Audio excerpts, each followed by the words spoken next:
of Geek Chat. Tonight we're going to be talking about the Disney Plus Marvel 2025 slate. Got a lot of good things coming up next year, and we're going to sit here and break them all down, give you our thoughts of what's to come. Joining me tonight, right here with me as always, Jeffrey JPNT17. How you doing, Jeff? Right here on the end, we got RG Cashmere. What's going on, man? Another beautiful day in the neighborhood. Antagonist Cookbook Arthur. Okay. Like that. I got to keep up with these names, man. You always got something new for me. Also joining us, we got Miss Teresa, the marvelous Miss Kennedy. How you doing tonight, ma'am? I'm well, thank you. So good to have you. And as always, insert cool nickname, Miss Brandy. What's going on? Hey, how's everybody doing? Doing well. We are looking at the 2025 slate for Marvel Studios. We have a nice little listing. They've had some recent information come out. They posted something. You can find it on some of the different sites. I'll actually have it linked in the video description below.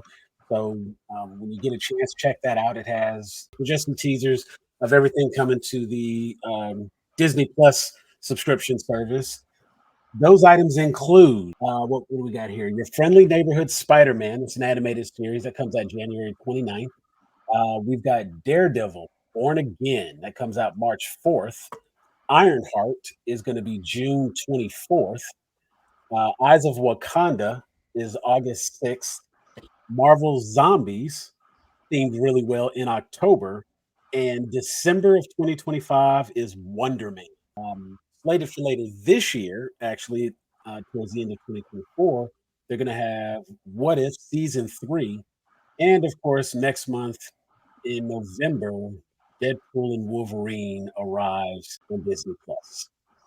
So, in honor of Deadpool and Wolverine getting ready to drop, decided a Deadpool shirt that I got, but I attended a fantastic event with Miss Teresa here.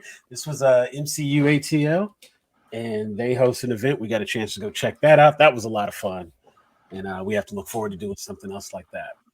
So let's start at the beginning here. What is the most anticipated item for each of you? We'll start with you, Jeff.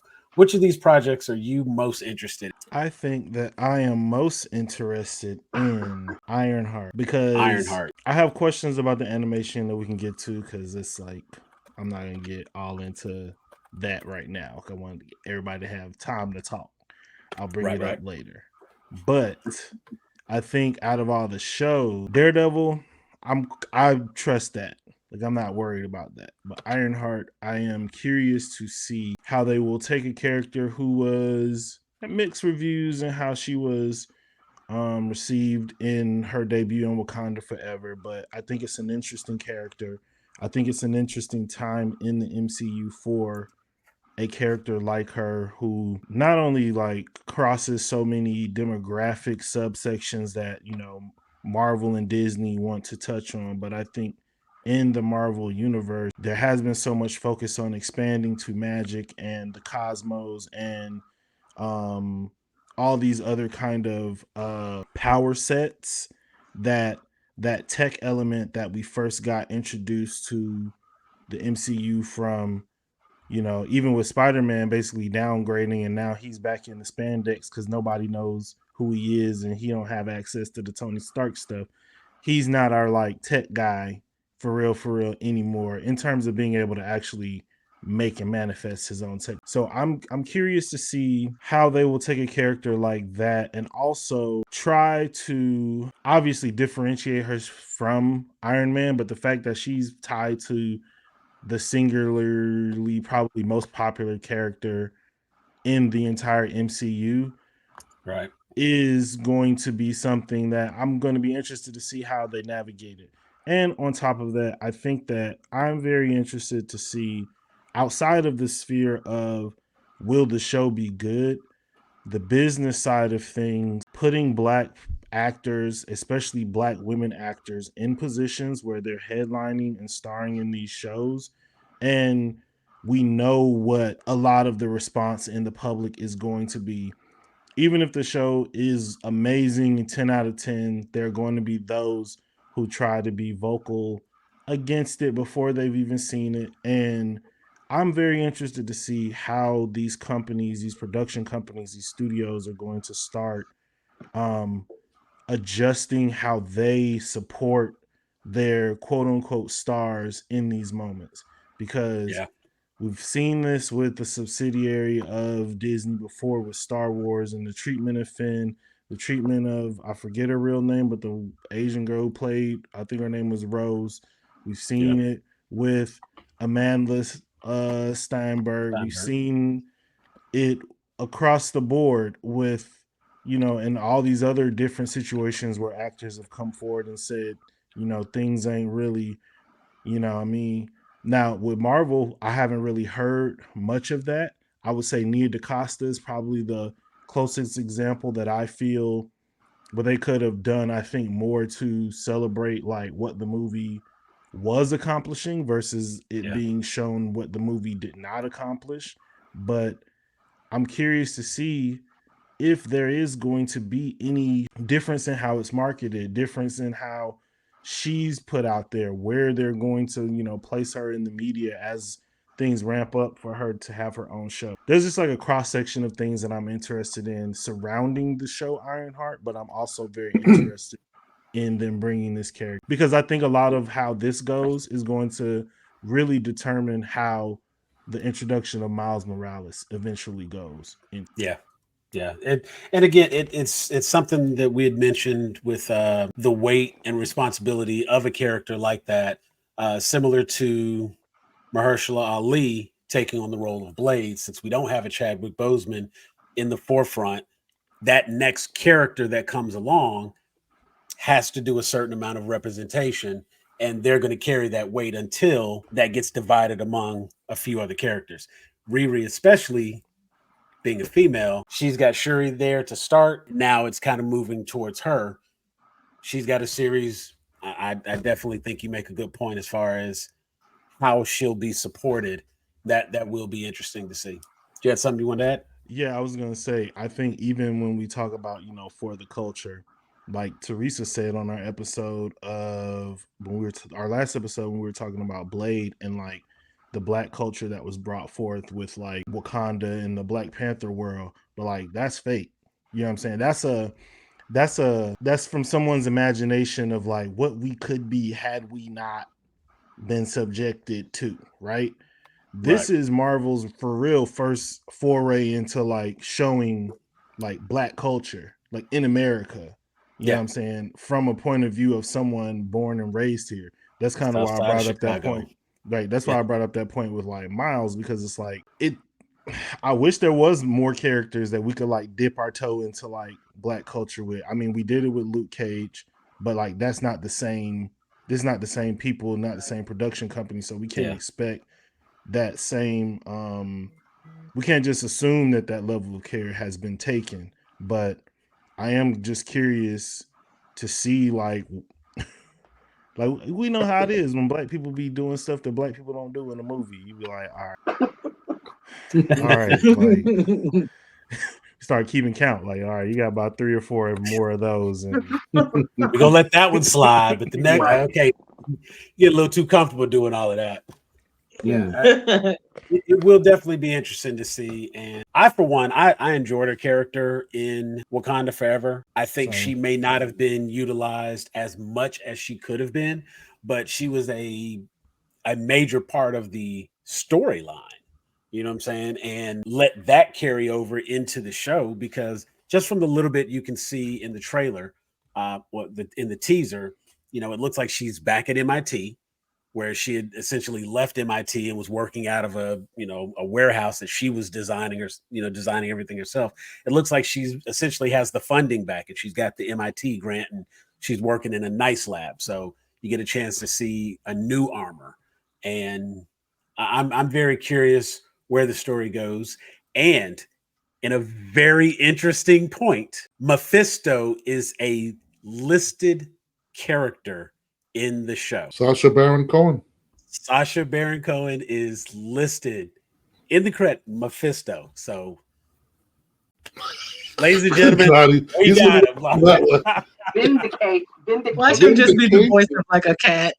Look, you just go like pop on the screen for like 10 seconds, get a cameo, and be gone. Like, no. It'll be like a used car salesman. Right. It'll be Right. like John. His last name's Mephisto. John. They better not. They would just to mess with y'all. Just to mess with us. And I think it's like ear to the ground. Somebody's like, we should do. I know they're already planning. If that happens, I will call Sam from the theater or from my home where I'm watching, just laughing. And you know what? When the show comes out and the phone rings, I'm not answering. I already know what this is going to be. Yeah, I'm gonna leave a message. You have 5 voicemails. All right. Teresa, with the new slate that's coming up, was there anything in particular that stood out for you? Which of the new shows are you most interested in? Well, you know me and Marvel. I just got excited that there was new footage for me to ooh and ah over. So Yeah. I'm excited for everything. And if everything comes out along with the big screen stuff, that it'll be a nice, consistent, stream of Marvel-ness for me. So I'll be happy. But if we're just talking Disney Plus, it's got to be Ironheart. And I keep wanting to say Lionheart. And I have to think about it and correct it to no Jean-Claude Van Damme in this. Right. Because, I love me some Wakanda and anything related. I am steeling myself, though, for the hateration. I'm ready for people to just double down on, it's a girl power thing. I'm not even going to watch it, not even going to give it a chance and, go rotten tomato it and stuff because it's got a young Black woman as a leader. So I'm already ready for that. Get woke, go broke. They got a young Black woman Iron Man. Right, no, it's Ironheart. It's completely different. Yeah. And it's canon. It's not like they just made her up, but it's all made up. I know it's all made up. It's not like they just pulled her out of their ass, the hacksmith, he be out here making Iron Man suit.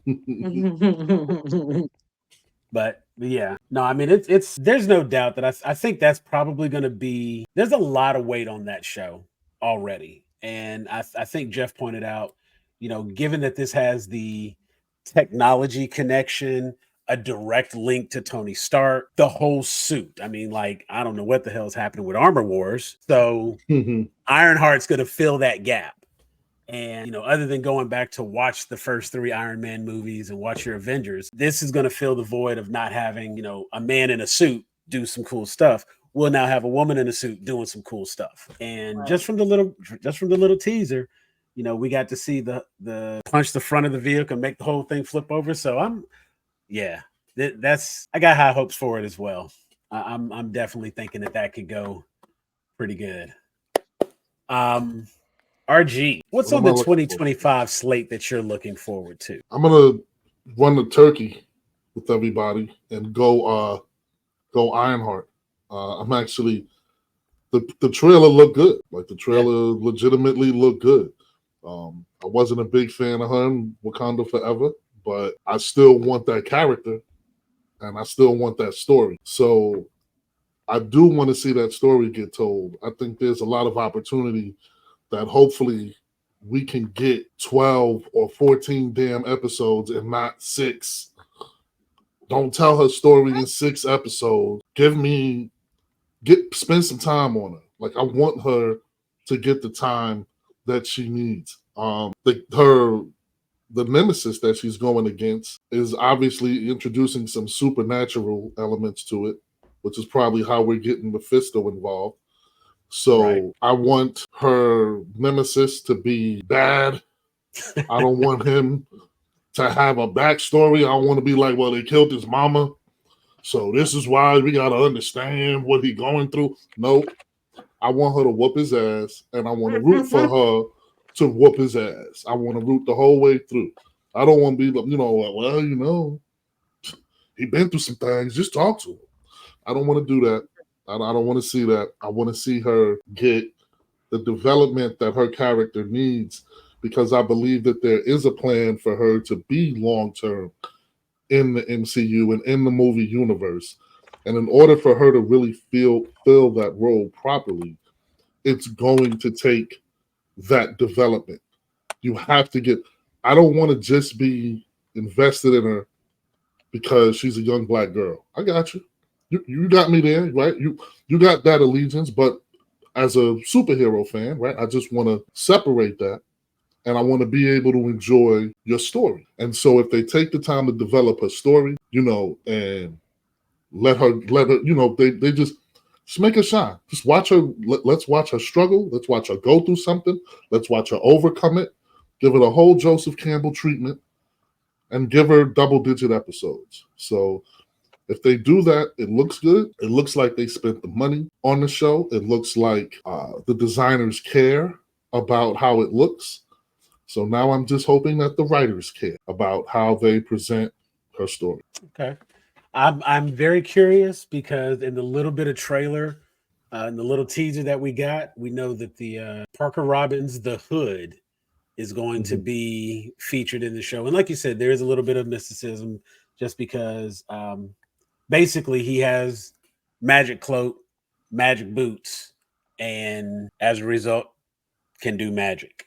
It looked like in a scene or two that they were talking and they were friendly with one another. So you may get to see the origin of a villain and we could see him go evil, but maybe it'll be the opposite of what typically happens, where we have this bad guy with a heart of gold who's really not that bad because he's misunderstood.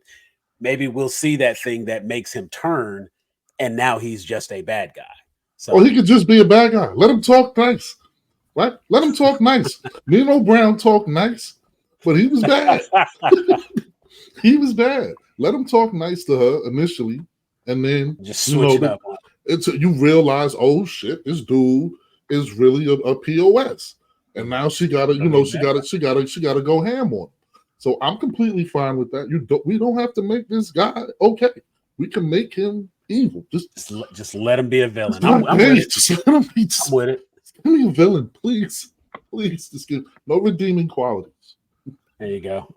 All right, Brandy, it's up to you. What's on the Marvel 2025 slate that you are looking forward to? The shows or Initially of the TV shows on the Disney Plus slate, but honorable mention to the movies that you might be interested in.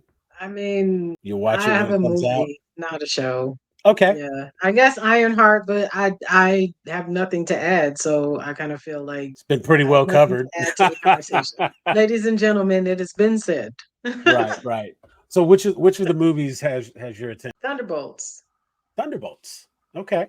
I am really excited for that because I have no idea what it's about. I like all of those characters. I don't know anything about the comics. I know that they all come together, but I'm not entirely sure if they're good or bad. Is this like a Suicide Squad situation? I don't know, but I love Val. I love Yelena. Y'all know I love me some Yelena. Yeah. Like I'm like, all right, whatever y'all finna get into, I'm on board. So Thunderbolt. That one It's drops. nice to not know anything going in because everything's so established that sometimes it's nice to just have something brand new. Yeah, and I would say even with this being a movie that is, like there are comics for the Thunderbolts and things like this, but this particular lineup of Thunderbolts it's not the same lineup that exists in the comics. So this is strictly an MCU version, and yeah, we are kind of enforced. Like we don't really know what's happening. They've not given enough. We don't know if it's a Suicide Squad mission. I do think everybody is kind of working for Val. Yeah. And that part was clear enough, but are they doing good for Val or doing bad for Val? That still remains to be seen. And So she's supposed to kind of be in that Norman Osborn role, right? Interesting. And I thought from the trailer it looked like they were being sort of loose ended, like maybe they were being hunted. It seemed like it was like, oh, we got to get all these people and. But then there's another scene where it's like the hunting part doesn't really make sense if this is how if we started here and we ended up here. Wait, what's happened? So I'm with Brandon on this one, and y'all know how I love to pre-planned and I've already got it written in my head, and I'm sitting here like I cannot for the life of me. And you better get it right, Marvel. Because actually, Are they? Well, they're a mercenary squad, right? Like, and that's what they are in the comics, right? Like mercenaries, or are they bad essentially. guys? Well, in the comics, the Thunderbolts are more of a Black Ops Avengers. Black Ops, That's, yeah. I was about to say that's really the best way to think of it. You can't have Captain America go out and do the things that you can make John Walker go out. Okay. These things have to be done, and you're not going to ask Steve Rogers to catch somebody with a shield the way John Walker will gladly catch somebody with a shield. And so you have a team of people to do these things, and that's essentially who the Thunderbolts are. In the comics, they go on to become the Dark Avengers, and they, not like you said, Norman Osborn is the leader of that group, if you will. Like, wait, like Norman Osborn, like Green Goblin Norman Osborn? Norman Osborn. Yeah. Okay. Yeah. Because remember, Norman got money, and so like he puts himself in position to own everything. I just always thought Green Goblin was a solo guy. Nah, he was like a big part of the Sinister Six and getting them to like he's like, but I think it's kind of like he's a true villain. They kind of moved away. They kind of moved away from that Green Goblin thing. Like in the times when like he's on having a good mental episode, he can run Oscorp and he can get government contracts and live like. But when the mass start talking to him, that's when stuff go wrong. And then when he off his meds, so like Thunderbolts is like on his meds. The stock exchange is doing good. Oscorp stocks are high. Like things are good. We haven't had any like lizards crawling out of the sewer from under your building. Yeah, we'll give you a superhero team to like get the hard stuff done that we don't want our like superstars like to be involved with for sure. Right. Interesting. I'm like David Harbour, anything he does, I'm all in. I don't care if he's in it. Let's go. I would say of the movies, I'm probably more interested in, and I don't really want to finish this sentence, but I'm with you as far as my interest in Thunderbolts. There's other movies that I think and I hope do well. I'll say it that way. I kind of need them to do well, but I'm not sure how well they can do. No, I already know what you're gonna say, and I don't even know. But what? To my DC? Oh no. Nah. He knows what he's gonna say. Go and say it. Nah. What?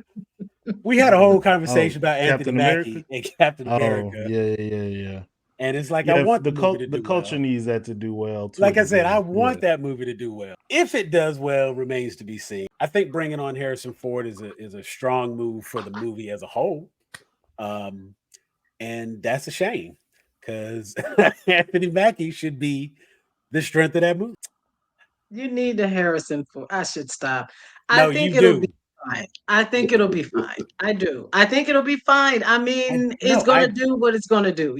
People absolutely are gonna, just like with Riri. We already know what that's about. But if it's good enough, like the action scenes look good. It's very. They just have to. What I'm hoping happens with this is what we saw towards the end of Falcon and Winter Soldier. Instead of having Sam Wilson try to be Captain America, let Sam Wilson be Sam Wilson, who is Captain America. He got the wingsuit. Do cool wingsuit shit. Right. Yeah. That's what I want to see. You ain't got no super soldier serum. You can't do what Steve Rogers do. Do what you can do and do that well, because all of Falcon scenes look really cool. And I always like watching him as the Falcon. When he has the wings out, soaring, zipping, tucks into a ball, goes through a building, wings back. Like, you do stuff that other people can't do because of the wingsuit. Now you got vibranium wingsuit. Like, go be the best Sam Wilson you can be. And on the strength of that, you got a whole movie. So take advantage of that and do this. For me, as far as what's coming out in the Disney Plus slate, I'm with Jeff. Daredevil, I expect that to be Daredevil. We had a great series over at Netflix. Most of the cast is coming over. and it's continuing the existing storyline. They're canonizing the Marvel show. More of the same. Keep it good. Saw Let's a go. piece of it in She-Hulk. I think they handled the character well. Yeah, And with Spider you Man. guys. Yeah, the transition for Daredevil's going really well. I do like that I saw a little bit of crossover. We got some John Berthenol in it, so he'll be coming back in the Punisher in the cast. That's a plus. But honestly, like interestingly enough for me, I'm really interested in Wonder Man. Yahya Abdul Mateen II as Simon Williams. Wonder. This is an action superhero comedy, and I like that they have Ben Kingsley coming back as Trevor Slattery, who we first saw as He's the always a good time. Mandarin in the Tent Rings. Then we saw him in Shang-Chi, and now he's going to be the acting coach for Simon Williams, for Wonder Man, the character. He's going to be his acting coach. It is great that they have Ed Harris. Automatically in my mind, Ed Harris is your villain, and if he's not, he should be. They have it listed as 10 episodes, and because I only know bits and pieces of Wonder Man, I am interested in that series as a whole to get a little bit more. This will be, of course, the MCU version of Wonder Man, so I don't know how much they're going to change. I will be completely caught up and studied up on Wonder Man by the time the show comes out. A lot. The cast is phenomenal. They're Right. changing Like a lot. seriously, that's a stacked cast. So Yeah, and the only things that I know about Wonder Man is that he is a superhero. He has powers, but he wants to be an actor. Right. And he Okay. basically gets shoehorned into doing action movies, and he feels like no one's taking him serious as a real actor because he's a superhero. So very much like Booster Gold kind of vibes, where it's like, Mhm. here's somebody who has grander plans, but just ends up saving the day most time. And I think presenting it as a comedy, that should be really interesting. My team, we got a chance to see him as Dr. Manhattan in the Watchmen yeah, series. we did. And Yeah, we so got to see a lot of them. Sure did. I mean, that he was good in grin that. says it all.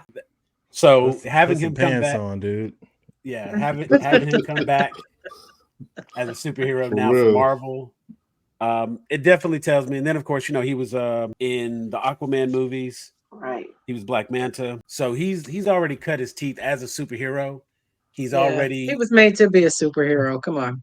yeah, he's definitely accustomed to this world, and I look forward to see what he brings to somebody I know nothing about, or very very little about. So that's the one I'm probably most interested in. So we appreciate you watching this video. This has been the Marvel Studios 2025 slate, all the TV shows and movies that are coming to Disney Plus and to theaters. Let us know in the comments which one you're interested in. Are you interested in Spider-Man? Is Ironheart going to be your favorite? Or are you more interested in Wonder Man? Maybe one of the movies or something we didn't mention. Make sure to like and subscribe. Follow us everywhere you can find Grown A Geeks. Join our Facebook group and be a part of the conversation. We thank you for watching this video. For Jeffrey, RG, Teresa, Brandy, I'm Elder Geek Sam, and we are out of here. Peace.